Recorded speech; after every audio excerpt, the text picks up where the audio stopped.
तरह। जय हनुमान जी महाराज। दोस्तों, एक हरा नींबू और 2 मिनट में शत्रु का सफाया। यदि जीवन में बार बार ऐसे लोगों का सामना करना पड़ा है जो बिना किसी कारण आपके मार्ग में बाधाएं खड़ी करते हैं, आपकी उन्नति से ईर्ष्या रखते हैं या हर समय आपको मानसिक रूप से परेशान करने का प्रयास करते हैं, तो मन स्वाभाविक रूप से किसी ऐसे आध्यात्मिक उपाय की तलाश करता है जिससे नकारात्मकता से रक्षा हो सके। आज हम एक ऐसे पारंपरिक लोक मान्यता आधारित उपाय के बारे में बात करेंगे जिसमें केवल एक हरे नींबू का प्रयोग किया जाता है। मान्यता है कि श्रद्धा, तरह, सकारात्मक संकल्प और ईश्वर में विश्वास के साथ किया गया यह छोटा सा उपाय व्यक्ति के आत्मविश्वास को मजबूत करता है और उसके चारों ओर बनी नकारात्मक ऊर्जा को दूर करने का भाव उत्पन्न करता है।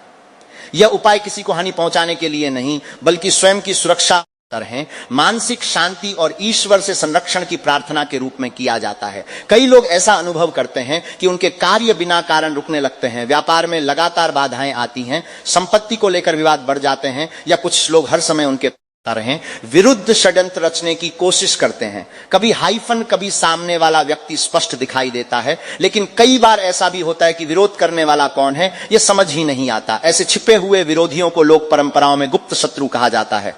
तरह माना जाता है कि जब व्यक्ति भय और चिंता से ऊपर उठकर ईश्वर का स्मरण करता है और पूरी श्रद्धा के साथ कोई सात्विक उपाय करता है, तब उसके भीतर नई शक्ति का संचार होता है। यही आंतरिक शक्ति उसे कठिन परिस्थितियों का सामना करने का साहस देती है और जीवन में सकारात्मक परिवर्तन लाने की प्रेरणा बनती है। तरह इस उपाय की सबसे बड़ी विशेषता यह मानी जाती है कि इसमें किसी प्रकार का बड़ा खर्च नहीं होता, केवल एक ताजा हरा नींबू पर्याप्त माना जाता है। यहां विशेष ध्यान देने वाली बात यह है कि नींबू हरे रंग का, पूरी तरह ताजा और बिना किसी दाग या खराबी के होना चाहिए। तरह पीले या खराब नींबू का प्रयोग इस परंपरा में उचित नहीं माना जाता।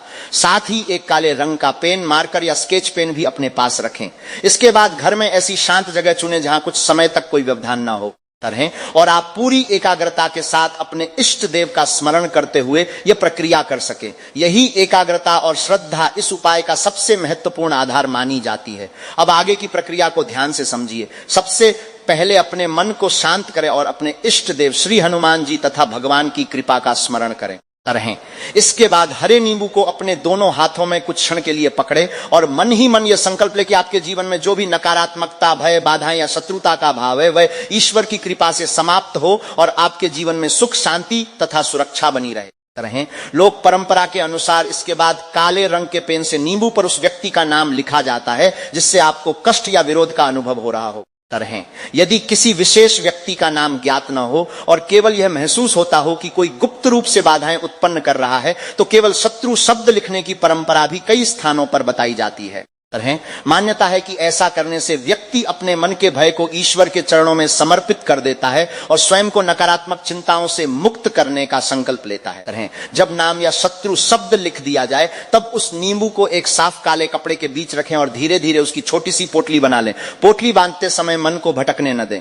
तरह पूरे विश्वास और सकारात्मक भावना के साथ 3 बार प्रार्थना करें कि हे प्रभु, मेरे जीवन से शत्रुता, द्वेष और सभी प्रकार की नकारात्मक बाधाएं दूर हों। मुझे सत्य, साहस और सुरक्षा प्रदान करें। इस समय किसी के प्रति घृणा या बदले की भावना न रखें बल्कि केवल अपने जीवन में शांति और रक्षा की कामना करें। तरह लोक मान्यता में विश्वास किया जाता है कि जब व्यक्ति ईश्वर के सामने अपने भय को समर्पित कर देता है तब उसका आत्मविश्वास बढ़ता है और मानसिक बोझ धीरे धीरे हल्का होने लगता है। इसके बाद इस पोटली को लेकर घर के बाहर ऐसी जगह जाएं जहां थोड़ी कच्ची मिट्टी हो। तरह परंपरागत मान्यता के अनुसार सूर्यास्त के बाद इस प्रक्रिया को करना शुभ माना जाता है। वहां एक छोटा सा गड्ढा बनाकर पोटली को सावधानी से उसमें रख दें और ऊपर से मिट्टी अच्छी तरह भर दें ताकि वह पूरी तरह ढक जाए। इसके बाद बिना पीछे मुड़े सीधे अपने घर लौट आएं। घर पहुंचकर हाथ पैर धोएं, अपने इष्ट देव का स्मरण तरह करें और मन में यह विश्वास रखें कि आपने अपनी सारी चिंता भगवान को सौंप दी है। लोक परंपराओं में माना जाता संकल्प के साथ किया गया ऐसा उपाय व्यक्ति के मन में साहस जगाता है, भय को कम करता है और उसे जीवन की चुनौतियों का सामना करने की नई शक्ति प्रदान करता है। तरह अब इस उपाय के पीछे जुड़ी पारंपरिक मान्यता को समझना भी आवश्यक है। भारतीय लोक परंपराओं में हरे नींबू को केवल एक साधारण फल नहीं माना गया बल्कि इसे नकारात्मकता को अपने भीतर समाहित करने वाले प्रतीकों में से एक माना गया है। रहें। यही कारण है कि वर्षों से लोग अपने घर, दुकान या व्यापारिक प्रतिष्ठान के बाहर नींबू और मिर्च लगाने की परंपरा निभाते आ रहे हैं। इसका उद्देश्य किसी अंधविश्वास को बढ़ावा देना नहीं, बल्कि यह विश्वास व्यक्त करना है कि ईश्वर की कृपा और सकारात्मक ऊर्जा के साथ व्यक्ति अपने कार्यों को सुरक्षित और सफल बनाए रखे। रहें। जब मन में श्रद्धा और विश्वास होता है, तब व्यक्ति भय से बाहर निकलकर आत्मविश्वास के साथ आगे बढ़ता है और यही उसकी सबसे बड़ी शक्ति बन जाती है। रहें।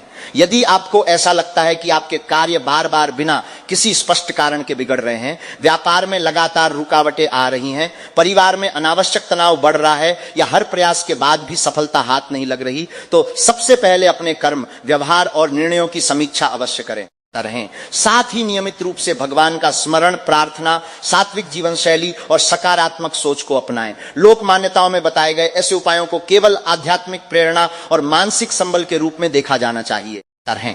इनका उद्देश्य किसी दूसरे व्यक्ति को नुकसान पहुंचाना नहीं, बल्कि स्वयं को भय, चिंता और नकारात्मक विचारों से मुक्त करना है। जब मन शांत होता है, तब निर्णय भी बेहतर होते हैं और जीवन की कठिनाइयों का सामना करना आसान हो जाता है। रहें। याद रखिए, किसी भी उपाय का सबसे महत्वपूर्ण आधार आपका विश्वास, आपका सदाचार और आपके अच्छे कर्म हैं। यदि मन में ईर्ष्या, क्रोध या प्रतिशोध की भावना होगी, तो कोई भी आध्यात्मिक साधना अपना वास्तविक प्रभाव नहीं दिखा सकती। इसलिए हमेशा ईश्वर से यही प्रार्थना करें कि वे आपको सही मार्ग पर चलने की बुद्धि दें। रहें। आपके जीवन की बाधाओं को दूर करें और आपके चारों ओर सकारात्मक ऊर्जा का संरक्षण बनाए रखें। जब श्रद्धा, धैर्य और अच्छे कर्म एक साथ जुड़ते हैं, तब परिस्थितियां धीरे धीरे बदलने लगती हैं और व्यक्ति पहले से अधिक मजबूत होकर हर चुनौती का सामना करने में सक्षम बनता है। रहें। इसी विश्वास के साथ अपने जीवन में सकारात्मकता बनाए रखें, भगवान का नाम लेते रहें और सच्चे मन से अपने कर्तव्यों का पालन करते रहें। अंत में एक बात हमेशा याद रखिए कि किसी भी आध्यात्मिक उपाय का वास्तविक उद्देश्य मन में साहस, विश्वास और सकारात्मक ऊर्जा का संचार करना होता है। रहें। यदि आप पूरी श्रद्धा के साथ अपने इष्ट देव का स्मरण करते हैं, नियमित पूजा पाठ करते हैं और अपने कर्मों को श्रेष्ठ बनाए रखते हैं, तो धीरे धीरे जीवन की अनेक बाधाएं स्वयं कम होने लगती हैं। रहें। जब व्यक्ति भय को छोड़कर ईश्वर पर भरोसा करना सीख जाता है, तब उसके भीतर ऐसी मानसिक शक्ति जागृत होती है जो कठिन से कठिन परिस्थिति में भी उसे डगमगाने नहीं देती। यही कारण है कि हमारे ऋषि मुनियों ने हमेशा भगवान का नाम, सच्चे कर्म और संयमित जीवन को सबसे बड़ा उपाय बताया है। रहें। यदि आपके जीवन में विरोध करने वाले लोग हैं, कोई आपकी उन्नति से ईर्ष्या करता है या आपको मानसिक रूप से परेशान करने का प्रयास करता है, तो सबसे पहले अपने आत्मविश्वास को मजबूत कीजिए। किसी भी व्यक्ति के कटु व्यवहार का उत्तर क्रोध से नहीं, बल्कि धैर्य, विवेक और सही कर्मों से दीजिए। रहें। ईश्वर न्याय करने में कभी देर नहीं करते। समय आने पर सत्य स्वयं सामने आता है और जो व्यक्ति दूसरों के लिए गलत सोचता है, उसे अपने कर्मों का फल भी अवश्य मिलता है। इसलिए अपने मन को नकारात्मक विचारों से दूर रखें और यह विश्वास बनाए रखें कि भगवान की कृपा से कोई भी विपरीत परिस्थिति स्थायी नहीं होती। रहें। साथ ही अपने घर में नियमित रूप से दीपक जलाना, हनुमान चालीसा, सुंदरकांड या अपने इष्ट देव के मंत्रों का श्रद्धापूर्वक पाठ करना, घर का वातावरण स्वच्छ और सात्विक रखना तथा परिवार के साथ मिलकर प्रार्थना करना भी सकारात्मक ऊर्जा को बढ़ाने का माध्यम माना जाता है। रहें। जब घर में प्रेम, विश्वास और ईश्वर का स्मरण बना रहता है, तब नकारात्मकता स्वतः कम होने लगती है और मन में नई आशा का संचार होता है। किसी भी उपाय के साथ अच्छे विचार, सत्यनिष्ठा रहें और परिश्रम अवश्य जोड़ें, क्योंकि यही सफलता और सुरक्षा का सबसे मजबूत आधार है।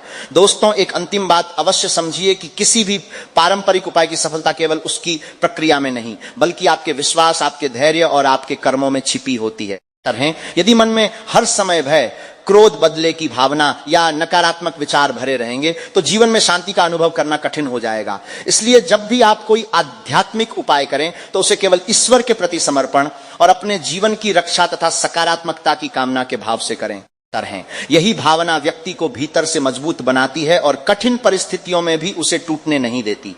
यदि आपके जीवन में लगातार संघर्ष चल रहा है, लोग आपकी प्रगति से जलते हैं, आपके कामों में रुकावट डालने की कोशिश करते हैं या बिना कारण आपको मानसिक रूप से परेशान करते हैं, तो घबराने की आवश्यकता नहीं है। रहें। समय हमेशा एक जैसा नहीं रहता। भगवान पर विश्वास रखने वाला व्यक्ति अंततः सही मार्ग प्राप्त करता है। अपने घर में प्रतिदिन दीपक जलाइए, भगवान का नाम लीजिए, अपने माता पिता और गुरुजनों का सम्मान कीजिए। रहें तथा किसी भी जरूरतमंद की अपनी क्षमता के अनुसार सहायता कीजिए। माना जाता है कि सच्चे मन से किए गए पुण्य कर्म व्यक्ति के चारों ओर एक सकारात्मक वातावरण निर्मित करते हैं और उसके आत्मबल को बढ़ाते हैं। तरह याद रखिए, सबसे बड़ा कवच किसी वस्तु में नहीं बल्कि आपके सदाचार, आपकी प्रार्थना और आपके अच्छे कर्मों में होता है। जब आपका मन निर्मल होता है, वाणी मधुर होती है और कर्म निष्कपट होते हैं, तब ईश्वर की कृपा भी आपके जीवन में बनी रहती है। तरह इसलिए किसी के लिए बुरा सोचने के बजाय अपने जीवन को बेहतर बनाने पर ध्यान दें। अपने लक्ष्य पर मेहनत करें, भगवान का स्मरण करें और विश्वास रखें कि जो भी बाधाएं हैं वे एक एक करके समाप्त होती जाएंगी। धैर्य रखने वाले और सच्चाई के मार्ग पर चलने वाले व्यक्ति को अंततः सफलता और सम्मान अवश्य प्राप्त होता है। रहें। इसी मंगल कामना के साथ मैं भगवान श्री हनुमान जी से प्रार्थना करता हूं कि वे आपके जीवन से भय, चिंता और नकारात्मकता को दूर करें, आपको साहस, बुद्धि और आत्मविश्वास प्रदान करें तथा आपके परिवार पर अपनी कृपा बनाए रखें।